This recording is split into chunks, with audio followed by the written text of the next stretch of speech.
Hi guys, teams are out for England, Wales and Scotland. Ireland not out yet at the point of recording, so apologies for that, but sometimes they release a bit late. So looking at these teams, let's pop up the England team first. Very, very interesting in the selection. He hasn't made as many changes as I would have done to experiment, but what is different here is the front rows and the centres in particular. He's gone for power. We've got loads of ball carrying here. So you've got Genge and Sinclair as the props. Probably not your best scrummaging starting team. Maybe he thinks Italy aren't quite as strong as Wales, say, in the scrum, which is probably true. He's gone for the ball carriers. Genge and Sinclair are incredibly exciting, very powerful. You know, if England get lots of ball, them plus the centres, which we can see are Teo and Tuolangi, you know, they are going to cause problems. He's gone for absolute pure power there at prop and at the centre. Cruz Launchbury as expected. Curry and Vunipola stay at 7 and 8, but Shields comes in at 6. So this is a big chance for Shields. He's been in the squad for a long time now. Wilson looks like he's a number one. He definitely needs a big game. So there's a bit of pressure on that guy, so hopefully he'll perform. We've got Youngs and Farrell. We'll put Young there, missed the S. They staying in. I would have expected Robson to start. Now, he obviously hasn't gone for that. He wants to go for the win. You know, fine. England probably need a bonus point as well, so maybe that's another reason Eddie Jones has gone for a stronger team. But I do hope Robson gets a decent run of time here, because time is running out for him. If he doesn't play a decent amount of time against Italy, I think, it's a bit precarious for him. He's certainly not going to take over Kerr as number 2 if that's the case. Then on the wings, well, this back three is actually what I think is England's best back three. It's certainly their most dangerous back three. You've got unbelievable pace. You've got May, Cokanasiga, both incredibly quick, so is Daly. But then you've got a combination of power, pure speed, skills, kicking. It might not be the best defensive unit under the high ball, so we'll see if Italy kick a bit more. Rather than run it a bit more. I think they're expecting Italy to run the ball quite a lot, which is possibly why they're happy to go with that back three. Then on the bench, very, very solid. Moon, Cole, Cowan, Dickey to come on if the scrum's in problems.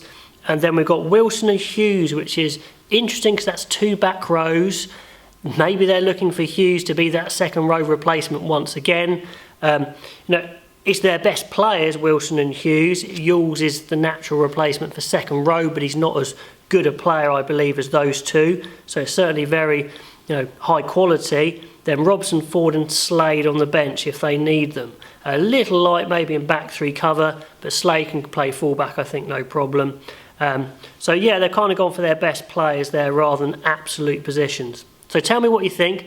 Going for power, if England can get plenty of ball and use them correctly, then yeah, this could be a good team.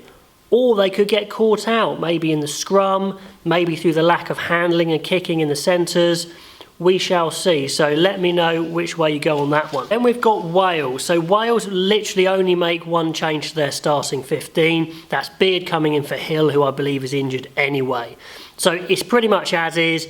As expected, with that strong performance against England, it makes sense. So you've got Evans, Owens, Francis, Beard and Jones in the second row. Navidi, Tipperick and Moriarty again, so that back row getting another chance of staking their claim. I fully expect a fully fit Toby Faletau to come straight back in to 8, but certainly Tipperick and Navidi could well be inking themselves into that starting spot. Gareth Davis and Anscombe are retained, which really does lead us to think that Anscombe's the man for Gatland and Biggar's the finisher. Then in the centres, Parks and Davis come in. I was talking about Watkin maybe getting a bit more of a chance, but he is on the bench, so he gets another shot off the bench. Then the back three stay the same, Adams, North and Williams, and no Halfpenny on the bench. So maybe he hasn't played enough, maybe they think they don't need him. Is that a good call? I believe he's back playing, so let me know what you think about that one. D. Smith and Lewis, very explosive front row replacements from the bench, so that's good. Ball gets a chance at second row replacement. Wainwright, very versatile as the back row replacement.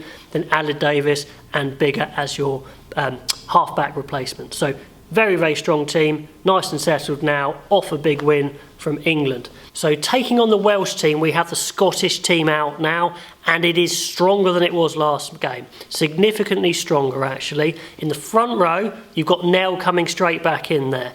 I think he is your starting tight head. I know some people have disagreed on the comments, but I do think he's their class tight head, alongside McInally there coming in as captain. Because Laidlaw's dropped to the bench, I think rightly so, didn't perform well. Price coming in. Now, Price is a scrum half who makes things happen. Laidlaw facilitates, but he doesn't really force the issue, I don't think. And Scotland need a big win against a very strong Welsh team, so I think that's probably the right call. Moving back into the forwards, though, Gilchrist gets the nod over Toulis, so they're having a nice ding-dong battle there. So let me know if you think Toulis should be in over Gilchrist, but Gilchrist getting the nod there. Bradbury, Ritchie and Strauss are the back row. Watson on the bench, which can only make me think that he's not fully match fit. If he's over his injuries, he's not fully fit yet, or he absolutely would start, surely. Ritchie's been playing great, but a fully fit Watson is a bit better, surely. But anyway, two very good sevens there. Be very excited to see Watson come off the bench for Scotland. So Price plays with his mate Russell. That's very exciting, always. And the back line is full of excitement and pace, although the centres possibly a little light on threat. Peter Horne, again, is a ball player, not a massive running threat, although he's jinky. Grigg, very inexperienced. He's going to have to step up as a big running threat. So a bit of pressure on the centres, I believe. In the back three, we've got Kinghorn and Seymour, who I think have both been performing well, especially Kinghorn, probably the pick of the back so far for Scotland. And Darcy Graham gets a start on the wing, and many people think he is a real live wire, someone who could actually get the starting spot there. So it's an exciting Scottish team. It's better than last week. They're at home. They'll be fully fired up because they know they've underperformed. So it's going to be exciting. It's going to be a lot closer than what I thought it would be. On the bench, like I said, you've got Watson, Hastings, McGuigan, some threat there to come on. Bergen to come on, who's been playing very well. So they've definitely got a chance. I would still put Wales as favourites, but I say it's a lot closer now having seen this team. So anyway, comment on those three teams. Let me know. Apologies for not commenting on the Ireland team because it's not out at the time of recording.